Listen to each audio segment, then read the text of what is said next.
That is as much adrenaline that I've ever had in any fish. It's in my blood. Yeah, but is it going to give me that same thrill as standing on those rocks with my rock boots, this wide open ocean? I drive into the dam, my keys are in the car, doors are open, and I'm fishing. And as I move, it just explodes.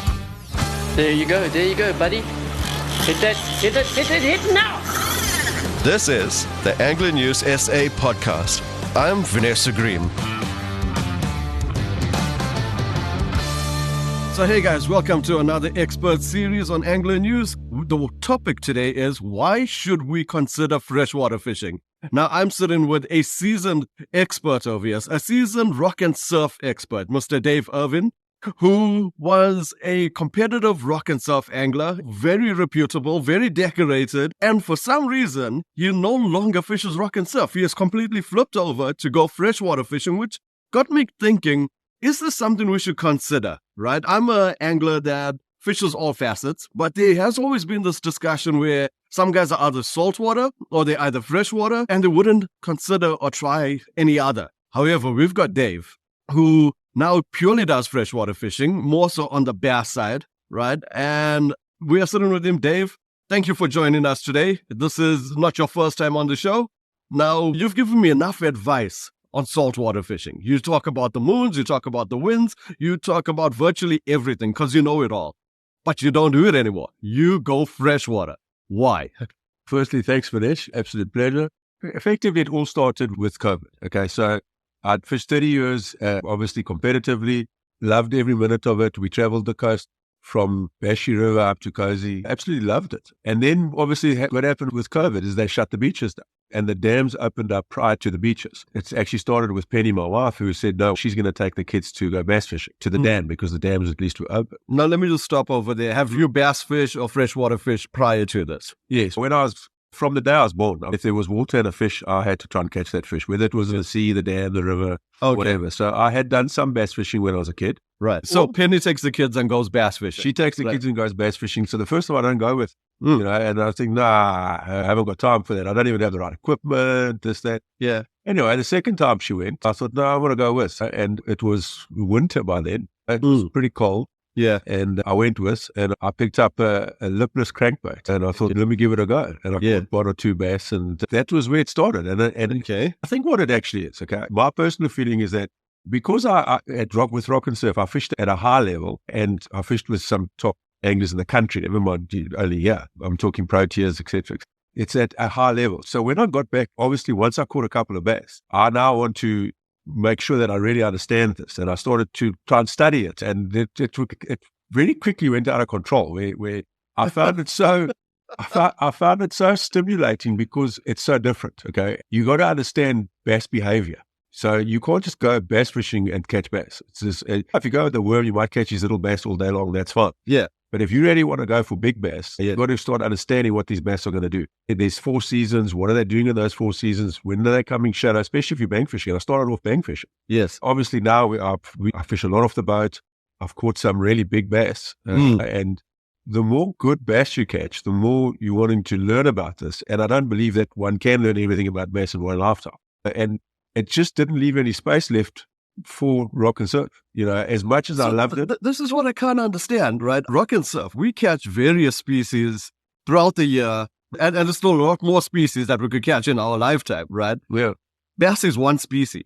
Why would you switch? Not switch, but why would you say, all right, I just want to target this one species over sharks and rock species and other pelagic species, and it's not, I understand the science behind it, but we also know there's a science behind saltwater.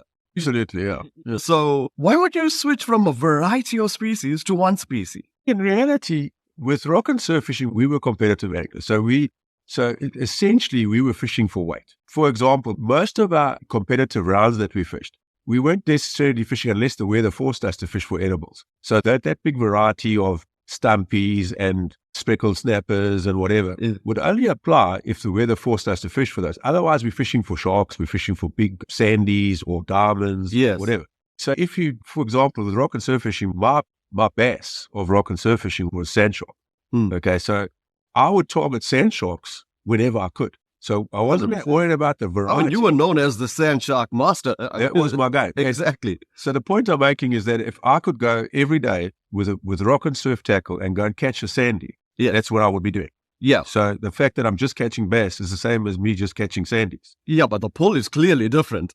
I'm also using way different tackle. So this is what I explained to one of my mates the other day, okay? That when I hook a 80 kilo sandy on a 14'6" rod that's designed to handle that, as opposed to a 10-pound bass on bass tackle, there's no difference. Are you serious? Yeah, there's no difference. The excitement is the same. Yeah. It's that bass, that 10-pound bass, 10-pound bass for, if people haven't converted, is over 4.5 kilos. Okay. Yeah.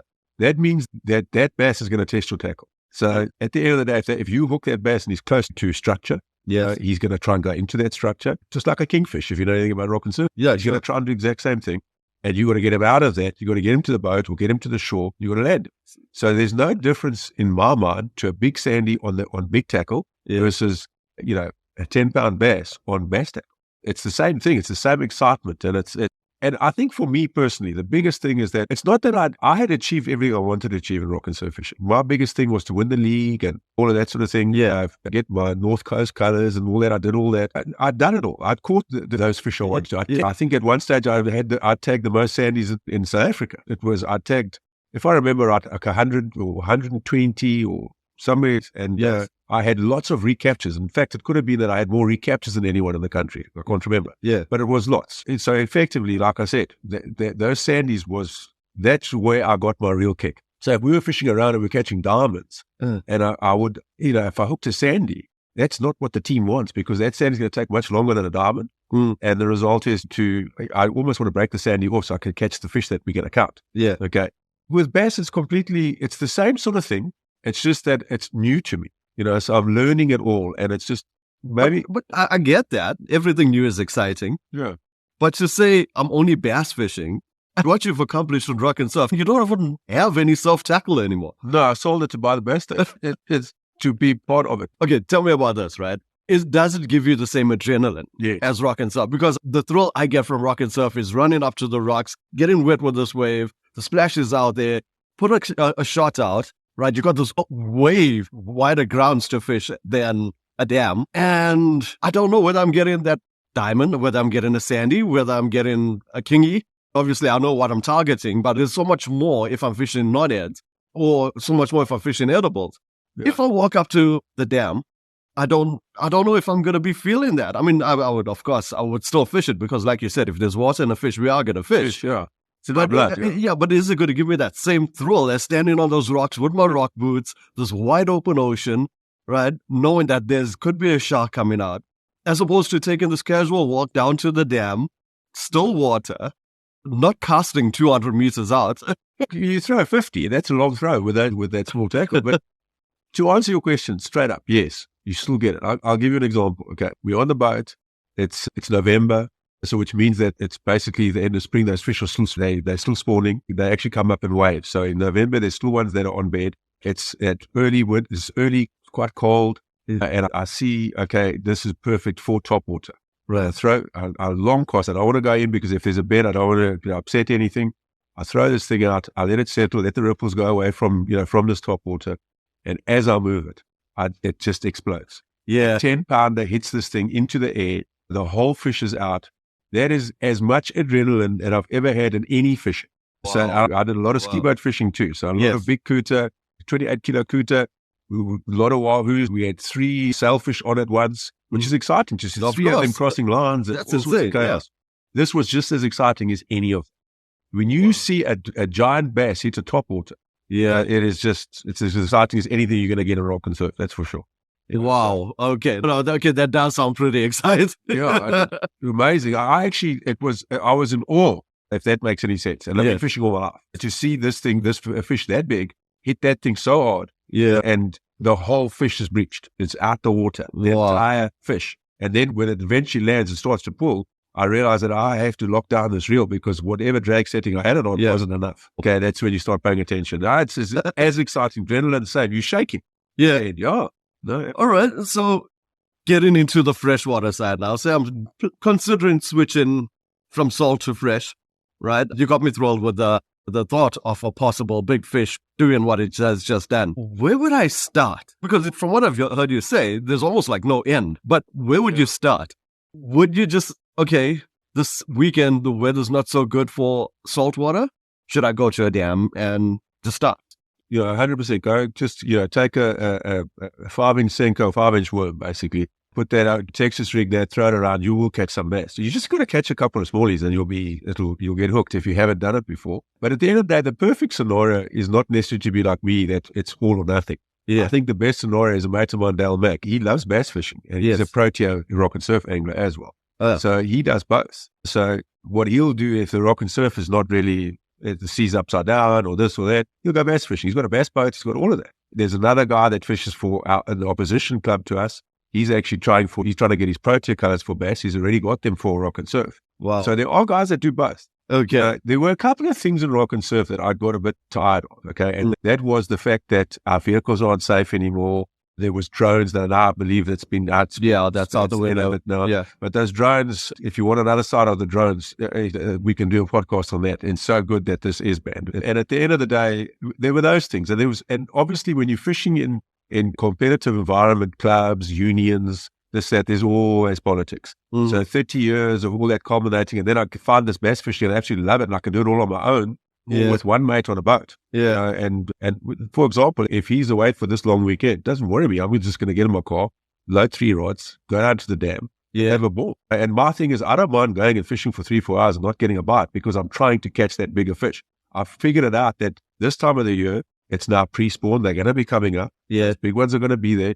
If I can create a reaction bite, I can hook a big fish right now. It's still cold. It's still all of that. Yeah. But the more you learn about these fish, the more you understand when and how to target them. And you can catch bass all year round, big bass. So those are the things. And as I say, I have the personality where it's all or nothing. And that's you don't have to be all or nothing. No, sure, I get that. So I do see a lot of advantages, like what you are talking about, the safety aspect. Yeah, that's a big one. Flying solo. Yeah. Was that one of the things that convinced you? Look, that had a lot to do with it because there were certain places that even if we were fishing socially, for example, if we were testing for a round, we would have to organize 3 guys to fish a specific spot because it was at night. That meant that if I went on with a fish and my mate came with me to help me land the fish, we needed a 3rd person to watch the bags.